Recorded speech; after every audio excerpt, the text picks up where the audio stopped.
Hello, Abby. My name's Ben. Do you mind if I examine you? No. Could I ask you to stand up, please? And just face me. Inspect the legs with the patient standing and walking. Look for scars, sinuses, redness or rashes. Look for abnormalities of posture and common deformities such as genu valgum or verum. Particularly look for quadriceps muscle wasting. Now can you walk towards me, turn and walk back?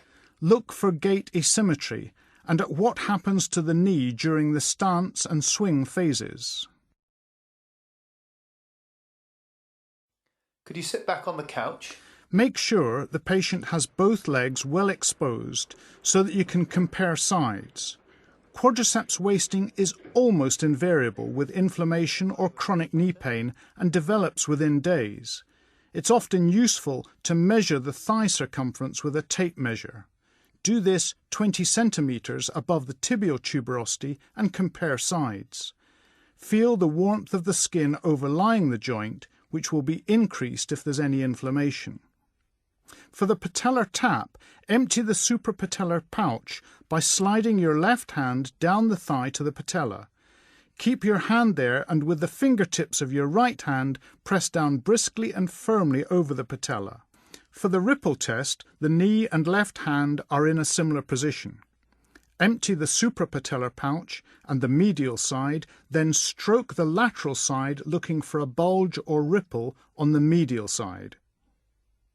I'm now going to feel around your knee. Let me know if it's sore anywhere.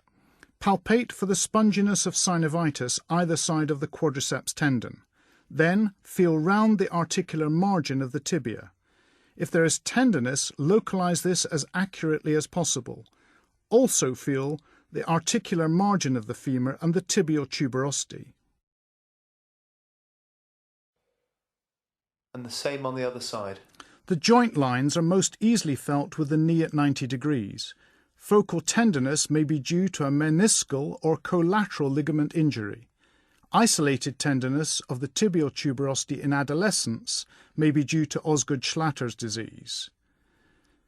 Next, we look at movements of the knee joint. First, active movements.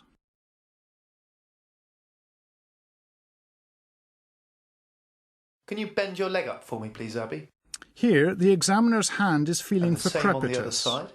The normal range is from neutral to 140 degrees of flexion. Now could you lift it straight off the bed? When the patient performs a straight leg raise, look for extensor lag, inability to keep the knee straight. Now let me flex the leg. You would expect to find a similar range with passive movements. Full extension is when the tibia and femur are in longitudinal alignment and is described as 0 degrees. And let your legs go floppy and let me take the weight. With the patient relaxed, lift the heels to assess for any hyperextension or recurvation.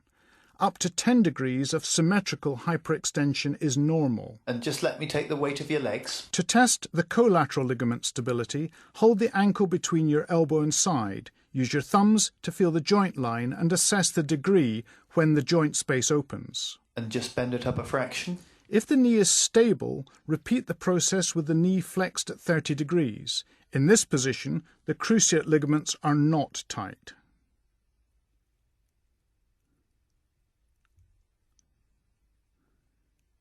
And the same on the other side. Just let me take the weight of the leg. With your thumbs in position, apply first valgus and then a varus force. Major opening of the joint with the knee extended indicates collateral and cruciate injury. And flex it up a little. If the ligament is lax or ruptured, movement can occur, but this may not be painful. If the ligament is strained but intact, the test will be painful, but abnormal movement will be limited. Now bend both of your legs up for me, please. To examine cruciate ligament stability, flex the patient's knees to 90 degrees. Look for posterior sag, which might give a false positive anterior drawer sign. Maintain the position of the patient's legs by sitting to trap their foot. Grasp the proximal tibia with both hands. Just relax your hamstrings. You can feel whether or not the patient is relaxed with your index fingers crossing the popliteal fossa.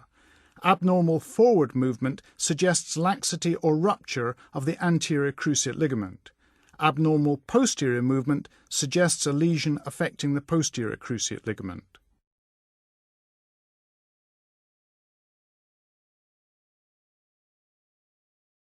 Okay, I'm now just going to bend your leg up.